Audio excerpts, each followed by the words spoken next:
శివకేశవులకు పవిత్రమైన కార్తీక మాసంలో నెల రోజులు వివిధ పండగలు ఉత్సవాలు నిర్వహిస్తారు. కార్తీక మాసంలో ప్రబోధిని ఏకాదశి ఉపవాసం చేసి మర్నాడు అంటే ద్వాదశి రోజున ఇంట్లో ప్రత్యేక పూజలు చేస్తారు. కార్తీక మాసంలో శుక్లపక్షం ద్వాదశి తిథిని క్షీరాబ్ది ద్వాదశి అని కూడా పిలుస్తారు. ఈ క్షీరాబ్ది ద్వాదశిని చిలక ద్వాదశి అని కూడా పిలుస్తారు. ఈ రోజున పాలకడలిని అమృతం కోసం చిలకడం మొదలు పెట్టారట. అందుకే ఈ ద్వాదశిని చిలుక ద్వాదశి అని కూడా అంటారు.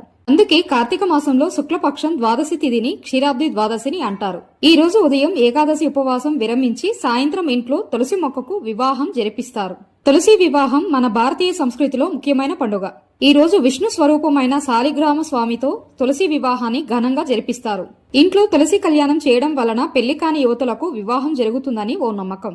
పంచాంగం ప్రకారం కార్తీక మాసంలోని శుక్లపక్షం ద్వాదశి తిథి నవంబర్ 13వ తేదీ బుధవారం రోజున తులసి శాలిగ్రామ స్వామి కళ్యాణం నిర్వహిస్తారు.